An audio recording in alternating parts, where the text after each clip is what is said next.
So good afternoon. I think this session is a little bit tough for me because it's almost the lunch time. So all would be there on that. But yes, I would like to take you it more on an interaction base. What we are going to share is basically a knowledge sharing part of this, okay, on the basic of blockchain, right? So whenever we remember blockchain or we talk about blockchain, what is that what comes into our mind? Which is the product which comes to our mind? If anybody we can.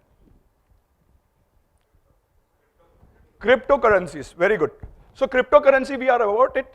So we have Ethereum, that is which is called as ETH, okay, followed by BTC, the Bitcoin, which is making the most scenario as of now. So how it is going to affect the financial, the fintech industry? We started with Bitcoin or maybe the Ethernet, but now it's moving ahead. This blockchain is being again captured to multiple ways how we can go about it. So we just say fintech, it's purely a short name for the financial technology what you are copying. Any firm which has got a mobile connectivity, internet, which connects to the clouds and creates a software to enable anybody on a basis of payment solutions or any financial assessment is basically coming into the fintech part, whereas blockchain is basically a digital ledger. So here the difference is it's decentralized model where all the transactions or all the things are there, but it cannot be copied. So that is how we react into it. It follows a digital information platform. So what are the different types of blockchains? So there is a public blockchain, there is a private blockchain, then we have a hybrid model, and we have a consortium model. So if you look at the blockchain, which is a public model, where it is used, simple for a voting purpose, it can be used for votings in a public domain. Also, if you look at one more option which is there, which is basically we all know about marriage.com, right, or matrimony.com. This is the same thing which is used sort of arrangement where I am, for example, I am the person who wants to get married. So I have the other person who registers onto the model, and there is an exchange of keywords, we understand each other and we move ahead. And there is a revenue generated for the company on the basis which is exchanged. So that comes into that model. Again, we can use it for fundraising. So whenever you are to raise a public funding, this process can be used, and that is how it works. Second is a private blockchain. It's a completely secured model within an organization where there are minimum number of people. So which is used for the SCM and asset ownership or an internal voting purpose. So the benefit of a public blockchain it is that it is not easily hackable because the number of people who are involved, it's huge. So anybody can come in and anybody can enjoy. So if a fraudster has to come in and hack in, he has to at least get 51% of the total stakeholders' data to be cleaned. And data cannot be cleared here because you cannot edit the data. So that is a secure part of a public blockchain, whereas the problem with it is basically the TPS. Transaction per second is very lower because there is a huge number of people involved in the transactions. So the TPS always lower, whereas in a private segment, the TPS is high, but yes, the security is low because anybody can, it's a minimum number of people who are there, so the access is much more easy for a hacker to get in. Then we have the hybrid model where it is a private and a public, total combination where a private holds a stake on the entire logistics and also with the private. So where it is used basically for the real estates. A simple example is Airbnb, where we can go, we can find out resorts, we can pay directly to the person, and we access it. So few examples which are getting developed. Again, it can come into the banking sector. Like Shashank was talking about, so there is an integration which is happening between the bank for the lending, so or a financial institution, which is begin into the system or in a financial inclusion part. So just join together, there are multiple variants, and then they get together and the authorization is done on the basis of that. So that is how it works. Then coming to the consortium, there is basically banking and payments, where again there is a government entity and multiple entity involved on the eKYC part. So all those come into the place, and it also can be used for research. Basically research is something where there is a lot of exchange happening, okay?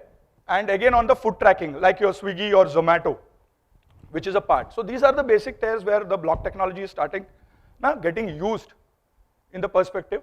So three critical factors, what we talk about, it's basically a digital asset which cannot be copied, but yes, it has to be registered on the system. Again, coming to the part of the allowing the system. So it's a transparent ledger. So whatever transaction happens, it is entered into the ledger.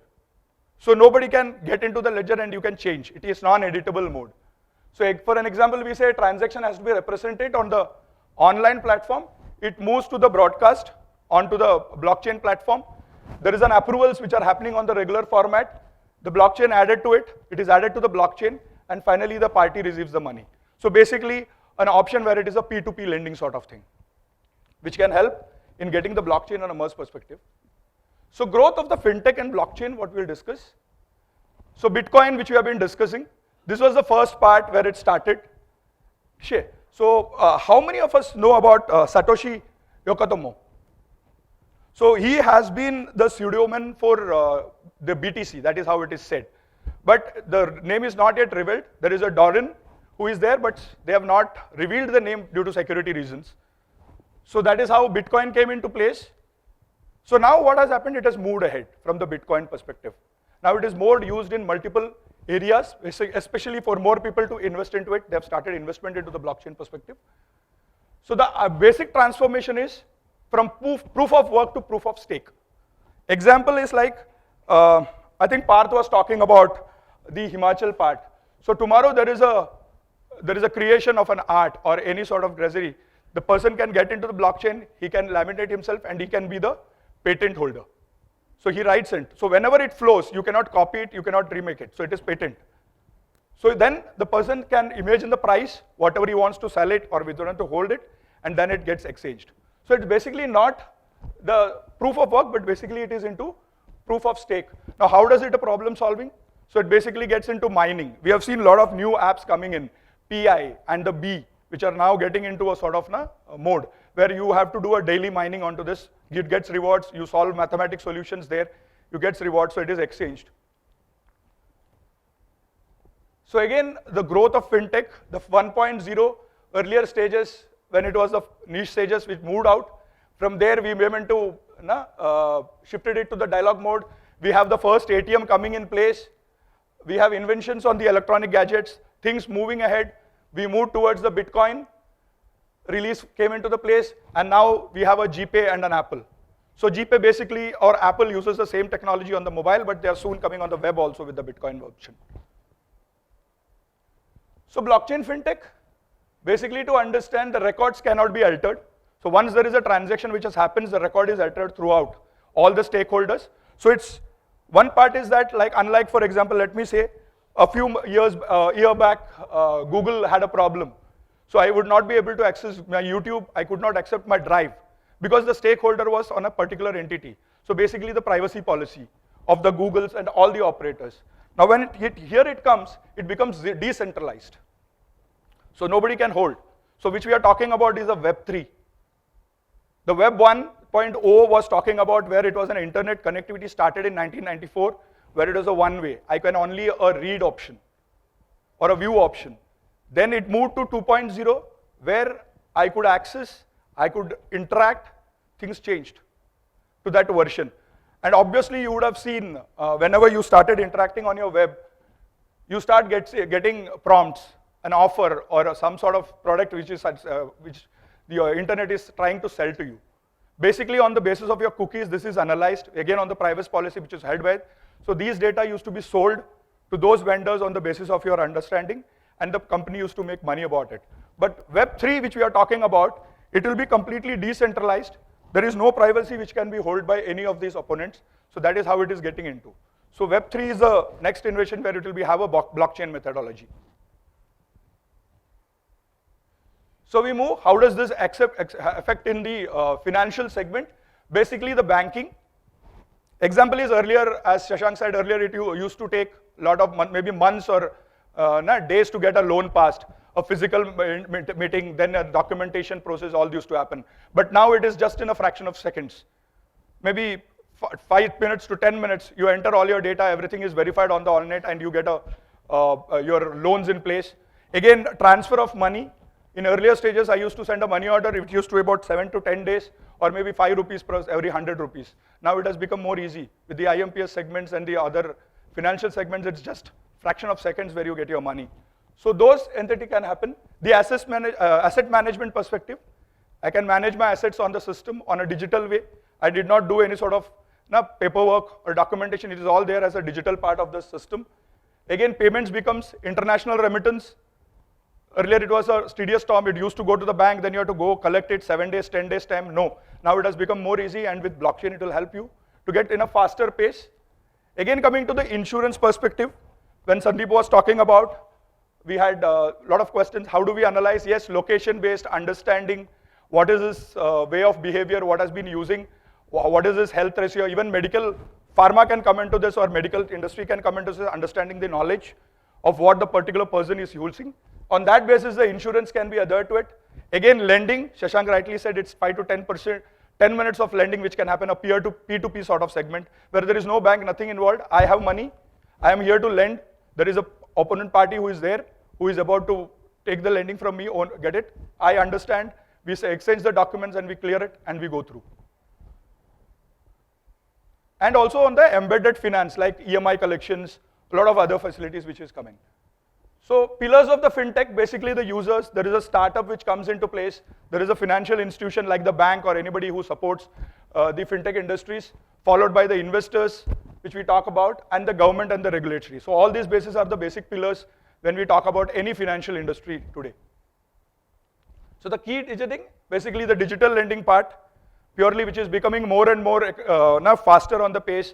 There is the BNLP, which is coming, which is very aggressive, though the RBI is now still on the white paper documents. We are just clarifying in India on the BNLP. We will have more regulations and things coming on the BNLP part, followed by the payments, which is an automatic clearance house. Earlier, if I put an outstation check, it used to take 7 days. But now the scenario has changed. It has become much more faster. So the adoption is happening. No, it is not maybe a complete blockchain, but yes, the adoption is happening towards the blockchain concept. Right? Again, we talk about the digital wealth management, and of course, so this is how the blockchain will hit. Speed of settlement. So the settlement has speeded up, which are already there. The settlement and clearance systems have become more better. There is again a trade finance. So a lot of things we are looking about is the trade finance. There is a trader who wants to get financed. Now he comes on this platform, on a blockchain platform, and it is suggested. So it is stored in blocks. So I understand what is the requirement and it is processed. Right? Again, we talk about the asset management part, speed up of settlements. It is easier to get it. There is a lot of transparency in the system. So whatever documentation or whatever the transactions are happened, it is visible to all the people, so that there is a transaction which has happened. So it is very difficult for a hacker to re-edit it, and so he has to acquire at least 51% of the total stake of understanding to do anything into the hacking system. So it is much more secured what we are talking about. Okay, so this is what we talked about. Transaction time is taken to about 4 to 6 seconds from the olden days. So blockchain in insurance we talked about. Data can be shared on verified sections. Suspicious patterns can be easily spotted because there is an algorithm which runs with the IoT coming into place. Okay. Again, can trigger a faster settlement of claims. So using the chatbots. So these are the embedded services. When I build up, it's a distribution as a service I can use it. I can use it as a connectivity of service and infrastructure as a service. So what we are talking about is leveraging how the expensive is. Integrated banking services. So whatever banking services are there, it can be integrated together by use of this technology into the blockchain, and it can be leveraged to the maximum. Rideshare insurance, specific insurances, not only we talk about health or anything. There is a travel insurance which has come, there is a baggage insurance which is coming in place now. So all these can be a virtual one which can be run on the outer spatial. Again, we talk about the BNPL programs which are coming, which would be an added advantage which will get into this. So again, QR, today it has become very common that we started transacting on a QR perspective, and it is become interoperable now. So that earlier it was only from Paytm to Paytm I can transfer, but today any GPay or anything I can get into the part and I can start using my QR codes across. So links to the other technologies, what will happen is again, AI will play a major part of this because AI can understand your behaviors, how to act on the systems and work on, so a joint attraction of links which can happen here. So there is an automated point on the systems which can elaborate and help us move on a faster pace. So again, example of an AI. So I am a customer basically getting into a part. I want a luggage insurance. So I have insured a luggage. I open my mobile. I put a luggage insurance. I move towards, I lost my luggage. I click a photo of the luggage and paste it. The bot understands and immediately does my settlement. So this would be the faster pace what would happen in most of the industries in days to come. So basically, how does the IoT help? IoT helps because it is basically the data collection center and processing. So it understands the systems because of your phones or the internet devices which you are going to use. It's basically a device to device talking, making wireless settlements. So we need not, which are already there on the segment part. Again, we understand the location base, from which location the transaction has been initiated, what is the behavior, why is what. So there is a lot of analysis which can happen on the basis of IoT when it linked. So it will become more and more secure for each one of us to move towards the system. So global system, it talks about now the fintech in 2018. From there, it has moved from 128 billion to about 310 billion in this segment, on the fintech segment. And the same way, this has also been the support from the blockchain and the technological improvisation which has happened. So we always talk about this. So basically the technology and the devices which has united together had made payments easy. Today, like you have coupons, or maybe you have the bitcoins, cryptocurrencies where you can buy product or sell products. So that model is getting more and more involved into the system. So this is a blockchain global. What we are going to do, what is the future about it? It is talking about from 2023 billion, it moves to about 39.7 billion by 2025. So there are a lot of more investments going into this blockchain sort of system.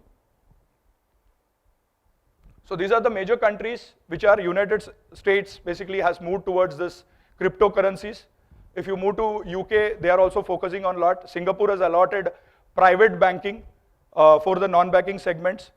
So a lot of things have been coming in place. If you look at China, it's moving fast on the global, the highest one.